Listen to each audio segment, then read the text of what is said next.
She Who Awakens by Alina Chamberlain. Hemorrhoid and Pelvic Congestion. Vascular distortion, sphincter spasms, and the science of anorectal recovery. To build a flawless foundation for female orgasmic health, a woman must address the vascular networks that line the pelvic cavity. Hemorrhoidal disease, the pathological enlargement, inflammation, and displacement of the vascular cushions within the anal canal, stands as a stark physical manifestation of systemic pelvic disuse and venous stagnation. Whether manifesting as internal hemorrhoids located above the dentate line within the rectum or external hemorrhoids projecting beneath the perianal skin, this condition is deeply intertwined with reproductive health. Hemorrhoids frequently manifest or exacerbate during pregnancy and childbirth, driven by massive surges in intra-abdominal pressure and the physical weight of the gestating uterus.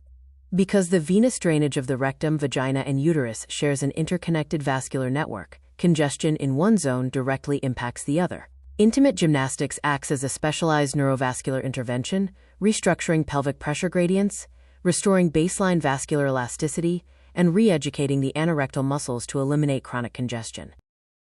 The pathophysiology of hemorrhoidal distension.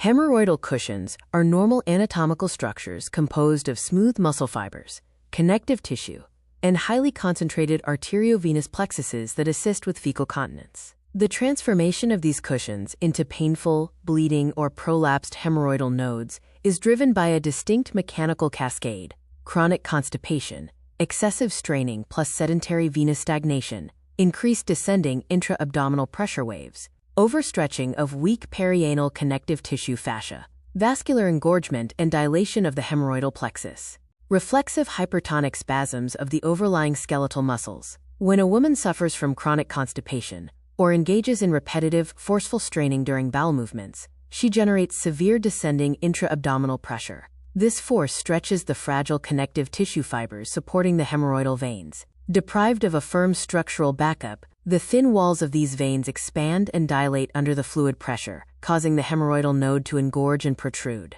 Once inflamed, these vascular nodes are subjected to an additional painful complication: reactive skeletal muscle spasms. The smooth and skeletal muscles surrounding the anorectal junction, specifically the posterior fibers of the deep levator ani and the superficial bulbospongiosus, reflexively seize up in response to local inflammation. This hypertonic spasm clamps down on the already swollen vascular node, strangulating its blood supply, trapping venous blood within the tissue, and causing intense, throbbing pain, microthrombosis, and structural tissue degradation. The intestinal blind spot and the straining cycle. The development of hemorrhoids is heavily accelerated by a breakdown in the neurological feedback loops governing the bowel.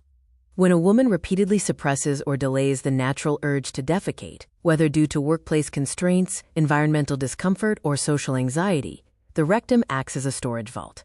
As fecal matter pools and expands the rectal walls over long periods, the local stretch receptors undergo desensitization. The brain gradually stops recognizing the presence of waste, transforming the rectum into a neurological blind spot. Without natural peristaltic signals, the stool dehydrates, hardens, and forces the individual to use intense, unassisted physical straining to achieve elimination. This chronic straining subjects the pelvic floor to destructive downward pressures that slowly stretch out the levator ani shelf.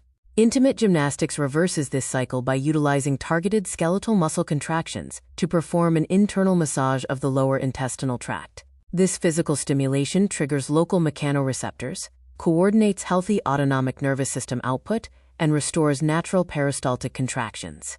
By delivering highly oxygenated blood directly to the smooth muscle walls of the colon, intimate gymnastics restores normal motility, systematically resolving constipation from the inside out. The orgasmic disparity and vascular stagnation. A critical yet rarely discussed catalyst for hemorrhoidal disease is the physiological impact of unfulfilled sexual arousal. During sexual excitement, the neurovascular networks of the pelvis experience immense arterial engorgement. Blood rushes into the vaginal walls, clitoral bulbs, uterine capillaries, and the adjacent anorectal plexuses to create a state of high vascular tension.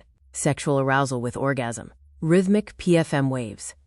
Flushes blood out. Vascular decongestion. Sexual arousal without orgasm. No muscular recoil. Venous blood pools. Hemorrhoidal engorgement. When this state concludes with a full-body radiant climax, the rapid, rhythmic contractions of the pelvic floor muscles act as a natural pump, instantly clearing the pelvic cavity and flushing the pooled blood back into systemic circulation.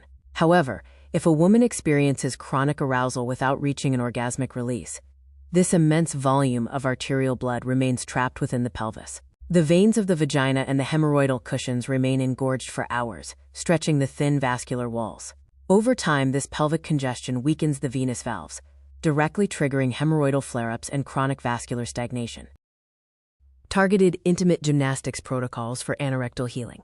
To manage hemorrhoidal tendencies and rebuild the vascular integrity of the pelvic floor, your training must incorporate specific technical adaptations. 1. Precision isolation via the traffic light protocol. You must cultivate the ability to isolate the posterior pelvic floor from the anterior structures. Utilizing the traffic light exercise, you direct your mental focus down to the posterior zone, the green light, practicing deep, slow, and hyper-controlled retractor contractions of the anal sphincter and the puborectalis portion of the levator ani.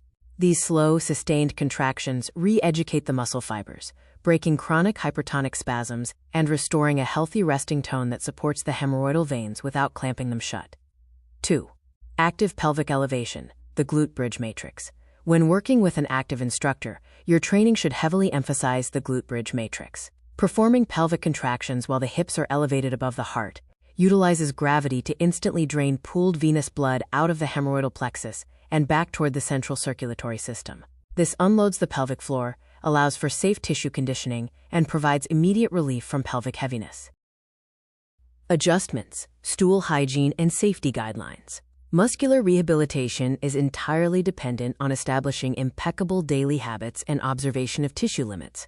The anorectal recovery protocol establishes strict bowel habits. You must respect the body's natural elimination signals. The moment an urge to defecate presents itself, regardless of your location, you must immediately seek a restroom. Sit upright, allow the bowels to empty naturally without forcing, and if the urge passes, exit the restroom immediately. Never sit on the toilet for prolonged periods browsing your phone or reading, as this posture leaves the pelvic floor entirely unsupported, allowing gravity to pull the hemorrhoidal nodes downward. Support cellular vascular integrity. Rebuilding the cellular walls of your blood vessels requires proper internal nutrition. Maintain a high-fiber diet, secure a clean intestinal microbiome to synthesize essential B vitamins, and prioritize systemic hydration to keep the stool soft and compliant. The acute flare-up intermission.